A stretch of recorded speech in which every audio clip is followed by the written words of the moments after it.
শেষ local train. Kolkata থেকে শেষ লোকাল ধরেছিলাম, সময় তখন প্রায় রাত 10টা। ট্রেনটা বরাবরই ফাঁকা হয়ে যায়, আর আজও তার ব্যতিক্রম ছিল না।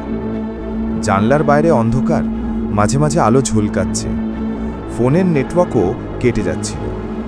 স্টেশনে নামলাম প্রায় 10:40-এ। স্টেশনটা ছোট, আশেপাশে দোকানপাট সব বন্ধ। বাতাস গরম, কিন্তু অদ্ভুতভাবে শরীর কাঁপছিল। রাতের পথ। স্টেশন থেকে বাড়ি যেতে প্রায় 10 মিনিট হেঁটে যেতে হয়।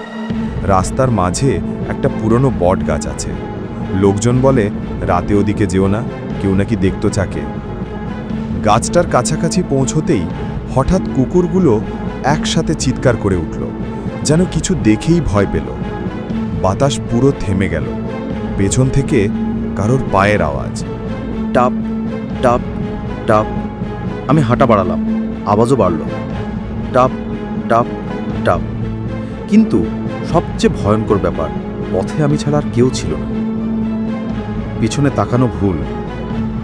ভূতের গল্পে বলে পেছনে তাকাতে নেই, কিন্তু সেই মুহূর্তে ভয় আর কৌতূহল দুই মিলে মাথা কাজ করছিল না। আমি হঠাৎ ঘুরে দাঁড়াতেই দেখি পথের মাঝখানে এক ছায়ামূর্তি দাঁড়িয়ে, পুরো কালো, কিন্তু চোখ দুটো আলোর মতো জ্বলছিল। মুখ নেই, শুধু নিঃশব্দে তাকিয়ে আছে। ঠাস করে স্ট্রিট লাইট নিভে গেল। দৌড়। হৃৎপিণ্ড যেন বুকে নেই। আমি দৌড়াতে শুরু করলাম।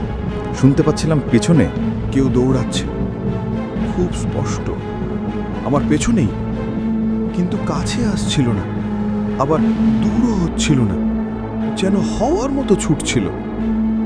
বাড়ির দরজার সামনে, বাড়ির কাছে এসে দরজা ঠকঠক করে বাজাতেই বাবা দরজা খুলল। ভেতরে ঢোকার সঙ্গে সঙ্গে সব শব্দ থেমে গেল। বাবার মুখে এক অদ্ভুত চাহনি। এত রাতে এলি? জানিস তো আজ নবচণ্ডীবার, এমন রাতে বটতলার ওদিক দিয়ে যায় না কেউ। গা আরো শিউরে উঠল। আমি বললাম, পেছনে কেউ আসছিল বাবা, ছায়ার মতো।